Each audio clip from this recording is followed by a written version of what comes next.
Vítejte na plechu, lachtánci. Ty tam u toho honíš lachtana nebo co, ty vole? Zní to tak.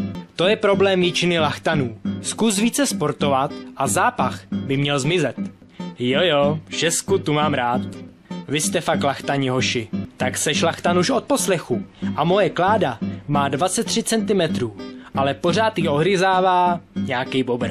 I takový lachtani existují. No pokud vypadáš a vydáváš pach jako lachtan, tak je to úplně normální. Připrav se ale na návštěvu lesních zvířátek. Hraju si na lachtana. Proč, lachtane? Proč? Prostě drž lachtaní hubu. Plivněte na monitor a dejte mi palec nahoru. Ahoj, to je prostě genetický problém, tak se mi neposmívej kvůli tomu, ne? Ty lachtane. Jsou to lachtani a nejraději bych jim... Ovšem je jich víc jak mě, takže budu raději držet hubu, abych přes ní náhodou nedostal.